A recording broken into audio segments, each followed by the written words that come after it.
Suite à ma dernière vidéo sur le système HTA9 de Sony, vous avez été très nombreux à vous demander comment il se situait par rapport à la Arc de Sonos et à la Ambeo de Sennheiser. Eh bien, vous savez quoi? Moi aussi.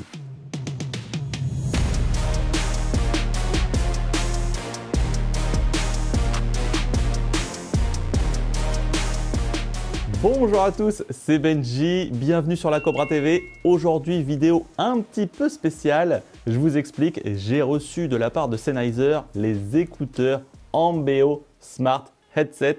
Alors pour ceux qui ne connaissent pas, eh bien il s'agit de petits écouteurs là qu'on met dans les oreilles et ils sont équipés de petits micros dans chaque oreillette sur les côtés et ils sont capables de faire une captation du son en 3D. C'est-à-dire que s'il y a un son qui arrive sur le côté droit, eh bien il sera restitué dans l'oreillette droite, par le dessus, sur le dessus. C'est assez étonnant comme truc, je vous assure, on a essayé, c'est plutôt cool. Du coup, on s'est dit que ça pouvait être sympa de vous faire une captation sur 3 des meilleurs systèmes home cinéma du marché, dont la HTA9 de Sony, équipée du caisson bien sûr. On a mis en face le système de Sonos avec la Arc, 2 One et le Sub. Et enfin, la Sennheiser Ambeo complétée d'un beau caisson d'Inaudio. Oui, je sais, il y en a certains qui vont me demander une barre de son qui ne figure pas dans la liste. Eh bien écoutez, si le concept vous plaît, vous likez la vidéo et on en refera peut-être. Voilà. Bon, je vous préviens tout de suite, l'enregistrement vous donnera un aperçu de la répartition du son dans l'espace. Ça ne rendra pas exactement comme en vrai, comme j'ai pu l'entendre avec mes oreilles, ni ne vous donnera la qualité du timbre et le rendu des basses de chaque système. Mais bon, en tout cas, vous aurez au moins les moyens de comparer les mêmes extraits de films, les mêmes extraits de jeux vidéo, captés dans les mêmes conditions et sur des systèmes qu'on a tous calibrés à l'acoustique de la pièce.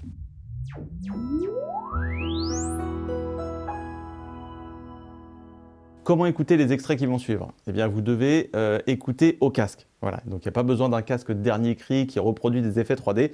On a essayé avec un casque basique et on pouvait bien ressentir le son se mouvoir autour de nous. Donc, juste un casque fera l'affaire. Avant de passer les extraits, je vous propose un petit test. Je vais faire tourner une enceinte comme ça là, autour de ma tête avec de la musique. Si vous entendez la musique suivre le mouvement, eh bien c'est que vous êtes bon pour la suite de la vidéo.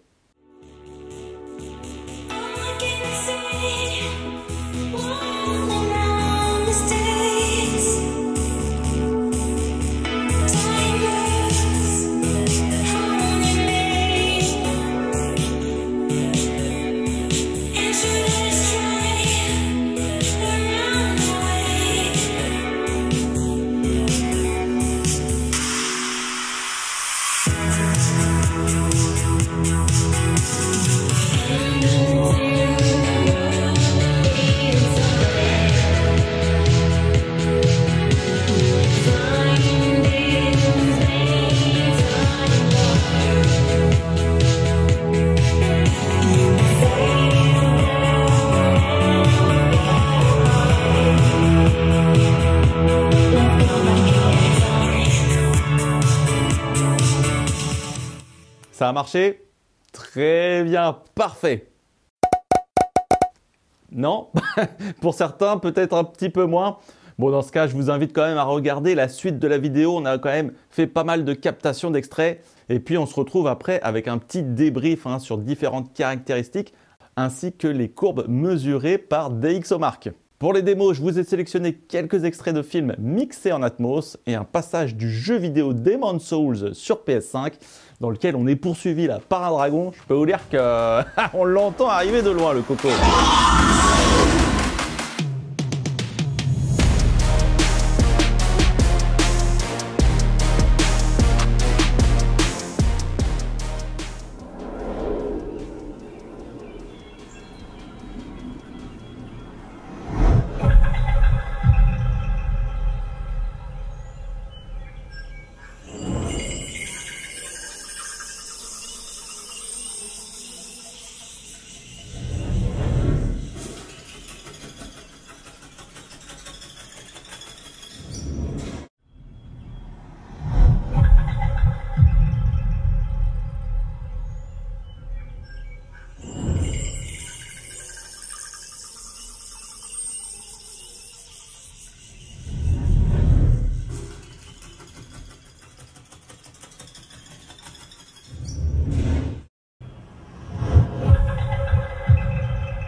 C'est super bon.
C'est pas mal du tout.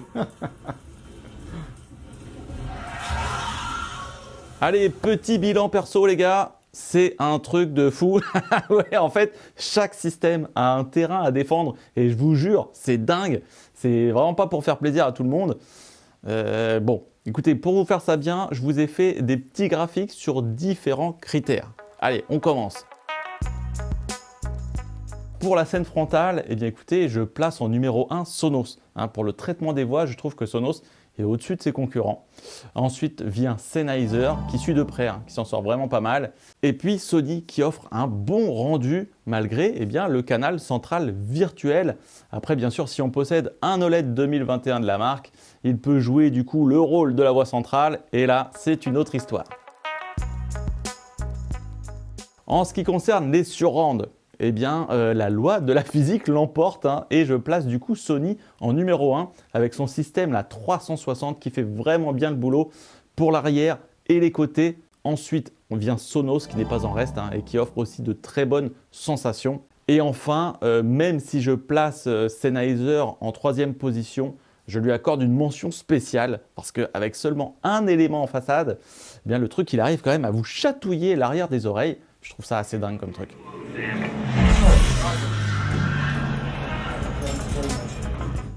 Ensuite, alors au niveau des effets verticaux et de l'élévation du son, eh bien Sennheiser pour moi, franchement c'est bluffant. Le truc est assez puissant sur la pluie.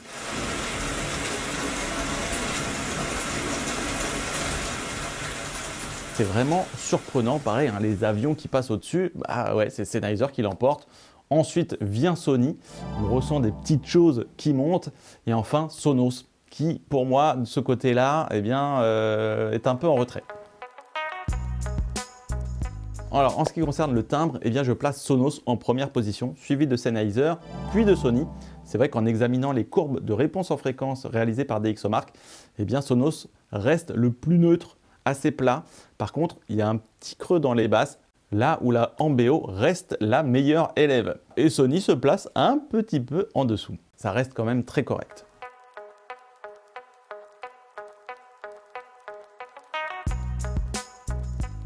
Nous avons également relevé le taux de distorsion avec DxOMark. Il s'agit des harmoniques non désirées. De ce côté-là, Sonos et Sennheiser sont à peu près équivalents et se placent un petit peu mieux que la Sony. Mais bon, elles s'en sortent toutes très bien et ne présentent aucun problème majeur. Alors côté installation, eh bien ouais, moi j'ai adoré l'installation du HTA9 de Sony qui ne nécessite aucune application, elle est fournie avec une télécommande, vous avez pas mal de réglages. Ensuite, il y a Sonos, c'est un peu plus long avec l'application de tout bien mettre sur son Wi-Fi, tout ça. Mais bon, on reste quand même bien guidé et voilà, c'est bien intuitif et bien carré. Enfin, Sennheiser, c'est un peu plus sommaire. Même la calibration, hein, il faut lire ce qu'il se passe sur le petit menu digital. C'est moins pratique honnêtement. Et pour l'encombrement aussi, hein, c'est clairement pas simple à mettre devant sa télé. On attaque le rapport qualité-prix, donc bien sûr là je me réfère au site cobra.fr, là où vous trouvez bien sûr tous les meilleurs plans et au pack qu'on peut retrouver dans les magasins Cobra. Alors en numéro 1, je place la Sonos Arc plus de One SL plus le Sub qui se positionne à 1899 €. Ensuite vous avez l'HTA9 de Sony avec son caisson SW5 qui est à 2400 €. Et enfin la Sennheiser Ambeo, en ce moment positionnée à 2000 €, hein, je crois que c'est jusqu'au mois de janvier, donc voilà, si vous êtes intéressé, il faut y aller. Et là, bah, c'est le caisson de son choix qu'il faut quand même rajouter derrière. Nous, on a mis quand même un caisson un peu chéro, mais bon, un caisson entre 800 et 1200 € fera largement l'affaire pour accompagner le système. Mais voilà, ça reste le ticket d'entrée le plus élevé pour s'offrir un système comme ça qui prend en charge le Dolby Atmos. Allez voilà, je vous laisse avec ça les gars. Après, c'est à vous de voir. Hein. Franchement, je vous ai quand même donné pas mal d'aiguillages. À vous d'évaluer lequel de ces systèmes vous convient le mieux à votre configuration, à votre environnement, à vos envies, à la maison. N'hésitez pas à me dire en tout cas si ce genre de format vous a plu. Et puis si les effets ont fonctionné quand même dans le casque. Voilà, voir s'il faut améliorer le truc ou pas. En tout cas, pour les voir, les écouter et les tester en vrai, eh bien ça se passe dans les deux magasins Cobra. C'était Benji pour la Cobra TV, je vous dis à très bientôt.